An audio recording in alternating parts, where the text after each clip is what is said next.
Next try these page number 38ல இருக்கிறது பார்க்குறோம். இப்போ நமக்கு என்ன கொடுத்துருக்காங்க, verbal statement 7 times of n minus 5, அதாவது 7 டைம்ஸ் ஆஃப் n, அதுக்கப்புறம் அதை கூட என்ன பண்றோம், 5 மைனஸ் பண்றோம். இப்படிதான் அல்ஜிபரிக் ஸ்டேட்மெண்ட் எழுதணும். இந்த சம் ஆஃப் எக்ஸ் அண்ட் 4, அப்போ சம் ஆஃப் எக்ஸ், சம்னா என்னது பிளஸ் போடுவோமா, எக்ஸ் பிளஸ் 4.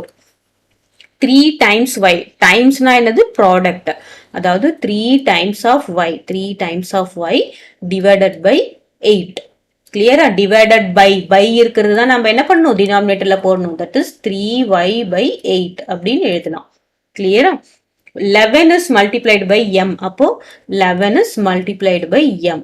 இப்போ இப்படி 11 multiplied by m போட்டாலும் ஒண்ணுதான், 11m வெறுனே நம்ம 11m போட்டாலும் ஒண்ணுதான். இட் இஸ் அண்டர்ஸ்டுட் தட் இங்க நடுவுல மல்டிபிளிகேஷன் சிம்பிள் இருக்கு. ஆனா பிளஸ்க்கு மைனஸ்க்குலாம் கண்டிப்பா சிம்பிள் போடணும். மல்டிபிளிகேஷனுக்கு மட்டும்தான் நம்ம சிம்பிள் போட மாட்டோம். டிவிஷன் எல்லாத்துக்கும் நம்ம என்ன பண்ணணும், சிம்பிள் போடணும். கிளியரா.